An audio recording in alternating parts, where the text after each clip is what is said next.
Mateus capítulo 15, no versículo de número 6. Olha o que a palavra de Deus diz. Bem validais a palavra de Deus com as vossas tradições. Em Mateus 15, versículo 6 diz assim: mas a vossa tradição invalida o mandamento de Deus. Isso é a palavra de Deus. A palavra de Deus está acima da igreja católica. A palavra de Deus está acima de padre, está acima do papa, está acima de qualquer religião. A palavra de Deus está acima de tudo e de todos. E a palavra de Deus vai falar assim, no versículo de número 17, 2 Coríntios capítulo 6, versículo 17. Pelo que sai do meio deles e apartai-vos, diz o Senhor, e não toqueis nada imundo, e eu vos receberei.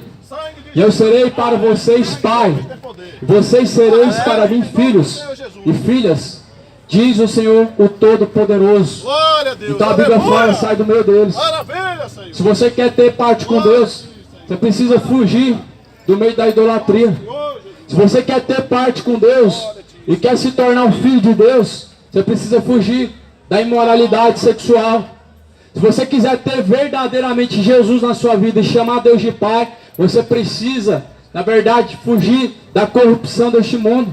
A Bíblia fala em Tiago capítulo 1, versículo 27, no capítulo de número 1, versículo 27, diz que aquele que diz ter uma religião não refreia a sua língua, antes a sua religião se torna vã. Verdade, Tiago 1, versículo 26. A religião se torna vã. Acabou de mostrar que sua religião não muda ninguém, não converte ninguém. A sua língua mostra que Jesus não habita dentro de você. A Bíblia fala assim, que não venham sair da sua boca palavras torpes. Aí você vem e diz, eu tenho 30 anos de religião, mas a tua religião prova que ela não muda ninguém. A tua religião prova que não converte ninguém, que não tira ninguém das trevas, que não tira ninguém da cachaça, que não tira ninguém numa vida de imoralidade, que não transforma adúlteros em homens de Deus, não transforma mentirosos em filhos de Deus. Mas a Bíblia fala, pelos seus frutos conhecereis. Se o povo conhecesse a Bíblia, saberia pelos frutos aonde o diabo está enganando, aonde o diabo está atuando. Se as pessoas soubessem o que é fruto de árvore boa, certamente fugiriam. A Bíblia fala, fugiriam da aparência do mal. É uma ordem que Deus dá, fugir da aparência do mal.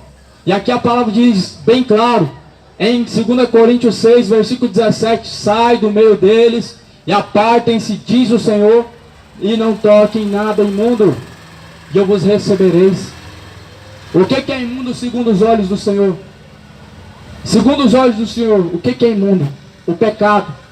Tudo que é configurado pecado é imundo diante dos olhos do Senhor.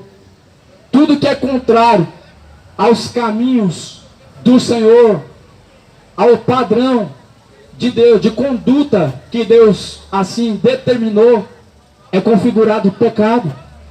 A imoralidade hoje, ela se configura pecado, sempre foi pecado.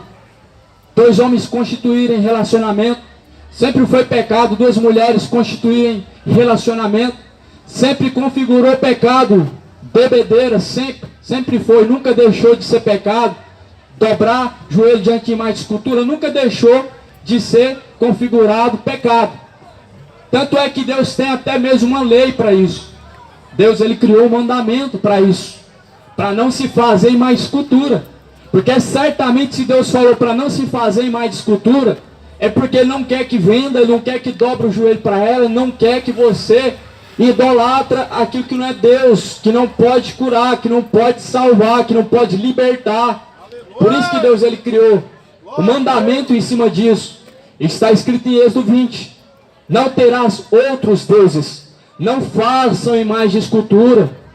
Será que é difícil compreender isso? Não façam imagem de escultura. Não se prostrará diante dela. Mas antes disso, Deus disse, não faça imagem nem semelhança do que há no céu, nem semelhança alguma do que há na terra, nem semelhança do que há debaixo nas águas, ou seja, nem de Maria, que passou pela terra, nem de Jesus, que está agora no céu, nem de Iemanjá, que está sobre as águas, de ninguém. É uma ordem de Deus. Se você quer desafiar Deus, continuar contrariando, fazendo o contrário, faça. Só que a Bíblia diz assim: os rebeldes, os injustos, idólatras e etc. não terão parte com Deus, não terão parte no reino dos céus, não terão parte na árvore da vida, não vão conseguir entrar na Nova Jerusalém. Todos aqueles que se colocam em rebelião contra Deus estão configurando pecado de feitiçaria. A Bíblia diz assim: a rebeldia ela é como um pecado de feitiçaria. Toda rebeldia é pecado de feitiçaria. O mentir configura o mesmo pecado da feitiçaria. O roubar, ele configura o mesmo pecado da feitiçaria. A idolatria configura como pecado de feitiçaria. A imoralidade, bebedeiras, injustiça e etc. configuram como pecado de feitiçaria. A rebeldia fez com que então Deus, ele pegasse pelo menos a maior parte dos anjos, que em seu coração colocaram se rebelar contra Deus, colocando um trono do lado do trono de Deus. A Bíblia diz que eles foram expulsos. Eles foram expulsos. Sabe o que você conhece hoje como terço? A Bíblia fala assim que 1/3 dos anjos foram expulsos do céu. E hoje as pessoas andam com esse terço pendurado no pescoço, andam com esse terço em cima de alguma coisa, enrolado no braço, no bolso, põe no carro, põe na casa, põe na moto. Estão andando com 1/3 de uma legião que foi expulso do céu. Demônios. Aleluia. É isso que o Brasil está carregando consigo. É isso que o povo não percebe. Porque a Bíblia diz assim que o diabo cegou o entendimento dos incrédulos. Satanás, ele cegou o entendimento dos rebeldes, cegou o entendimento dos adúlteros. Mas a Bíblia fala, a palavra do Senhor diz: desperta, ó tu que dormes. No livro de Efésios 5 diz: desperta, ó tu que dormes, levanta-te dentre os mortos, Cristo te esclarecerá.